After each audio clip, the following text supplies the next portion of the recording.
Now, putting a bunch of crazy guys together in one spot may have worked well in some places, but I don't know how well it worked out freshman year.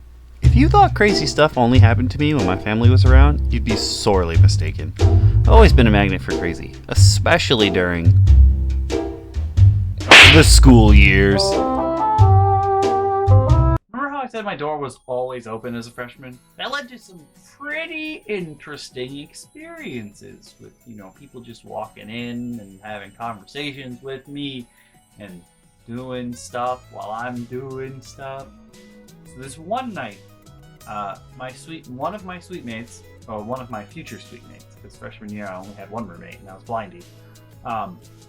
One of my future suite mates who would like to remain anonymous for this, but I mean, I only have so many suite mates. I'm sure you guys will eventually figure it out. One of my future suite mates came into my room after being out at a party and getting drunk that day, and I was just playing, I was waggling my Wiimote, just playing some Ultimate Alliance on my Wii in my room, and the door's open, and one of my future suite mates comes back, and my door's open, so he just walks in, and I'm like, "Hey man, what's up?" Because when people are drunk, they're not usually quiet. They don't sneak around. It's really hard to sneak when you're drunk.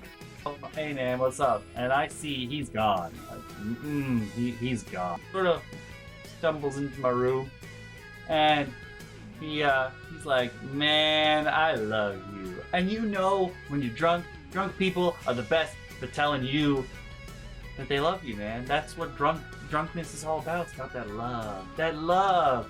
So he shared with me that he loved me.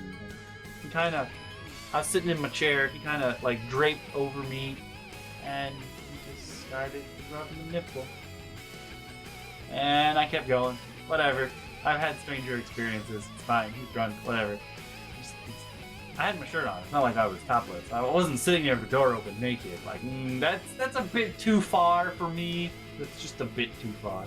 He's just sitting there, his arm over my shoulder while I'm waggling my Wiimotes, whatever he's doing the nibble, and he starts to whisper in my ear, "I feel uncomfortable."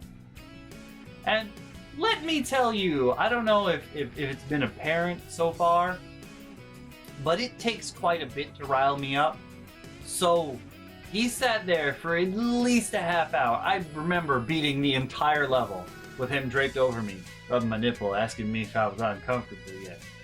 And I still wasn't uncomfortable yet.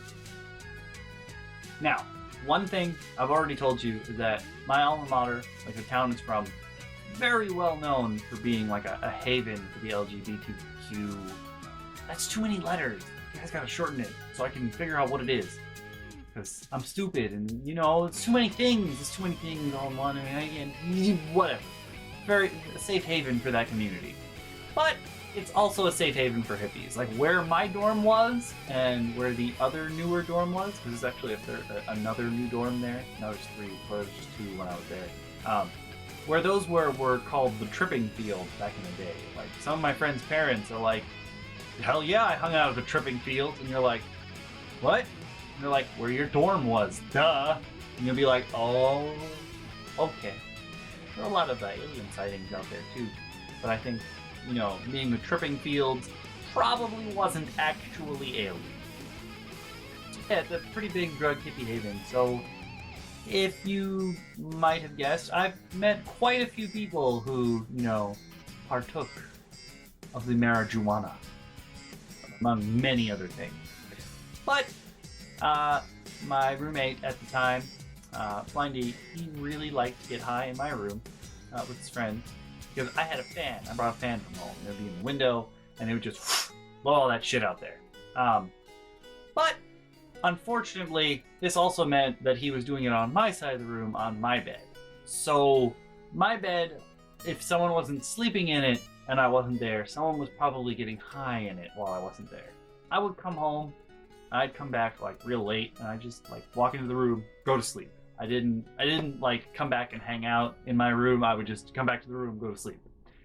And when you're really high, you get the munchies. Well, since they were on my side of the room on my bed, that also meant that they had the munchies, so they were eating while they were getting high. And this led to some interesting mornings for me, especially one morning in which I woke up, got out of bed, and just Lucky Charms fell out of my clothes. And I was like, what the hell? This is not the first time that sugary treats have fallen out of my clothes. One time, I was sitting at my computer in my old house as a teen, and I was talking to a friend on AIM, and I went like this, and a cookie fell out of my sleeve. Now, I do not remember eating cookies that day, but I was like, holy fuck, a cookie just came out of my sleeve. I'm fucking magical, man. But this time with the Lucky Charms, it was not, I did not, there was no reason for that. I did not eat I did not partake of the Lucky Charms, yet my clothes were full of them, and they just fell out of my pants when I stood up, and I was like, what the hell? Another sad story. Sad story about my Wii. Like, I have a Wii U now. I've streamed a couple times, so if you guys are fans of my Twitch channel, you follow me there, you've probably seen me stream Hyrule Warriors. I only have like 5 games for the Wii U, so really my choices are limited in what I'm going to stream, but I have streamed Hyrule Warriors a couple times. But I got a Wii freshman year. We pretty much, when I was a freshman, Smash Bros. Brawl had just came out. So we had all been preparing, and it finally came out, and everyone was just playing Smash Bros. Brawl. I mean, they'd been playing Melee. I have the freeloader for the GameCube, but I have the old version of the freeloader, so you can't save games from multiple regions on one memory card. And what would happen is they would play a Japanese game, or I would play a Japanese game, and then I'd leave and they'd play an American game, but they wouldn't switch the memory card. And with the old version of freeloader, if you don't switch the memory card, like if you don't switch regions before you play, the next game you save, if it's on the other region, will delete. So they ended up deleting my Smash Bros. Melee data like 8 times, and just but then I got the Wii, we moved on to that. We didn't have to worry about the GameCube anymore. I mean, I still brought it, but we didn't have to worry about it as much. They didn't delete data for it, or the data for my other games that, you know, took forever, like Hidden Ninja Tyson 4. There's so many missions in that game. There's so many missions, and we deleted the data like 5 times. And so my Wii, one time, you know how when something bad happens and somebody calls you and you assume that they're dealing with the problem? So this one time, I left my Wii, my roommate, I think I wasn't in class because I got a call and I picked it up.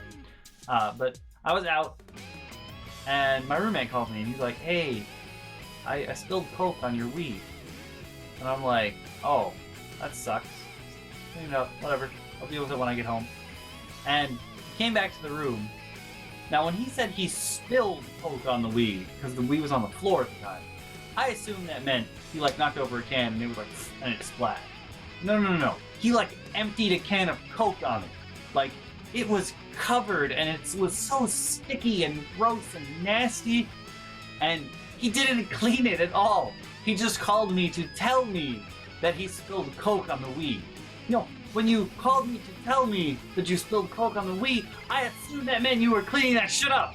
But no, he was not cleaning that shit up. I have an issue with my Wii now, where I tried to like scrub it off, but a lot of it caked in, and it got in the fan in the back. So if you leave my Wii on for too long, it sounds like a dying animal. Because there's still like goopy Coke in the back. I just want to show you guys my poor Wii, the damage it has sustained while I was at college. Now, a lot of people have had this problem with their Wiis, but I mean, as you can see, there's like gross sticky marks on it. You might be like, well, haven't you washed it since then? It's kind of hard to get out that goopiness. We lost the top cover at some point. Both the hinges snapped. Let me turn it around. It's still kind of goopy, even though I don't know how well you're going to be able to see, but there's quite a bit of, there's like layers of goop around here that is not clean. Also, the fan is really where the brunt of the goop got stuck. So I'm trying to zoom in so you can see, like, there's just goopy stickiness all up in the fan, and that's why it sounds like a dying animal. Every once in a while, you'll be playing and it'll be like, oh! It also sometimes forgets how to read discs because of this. But I mean, whatever. It's done its job so far. And you just feel bad for it. You just feel so bad for it when it starts making that. Hey there, guys and gals. I hope you're enjoying Season 2 of On Fairy Tales, The School Years. As always, you can click the link on the left to see the previous episode, or you can click the link on the right to see the playlist where you can see all the episodes so far.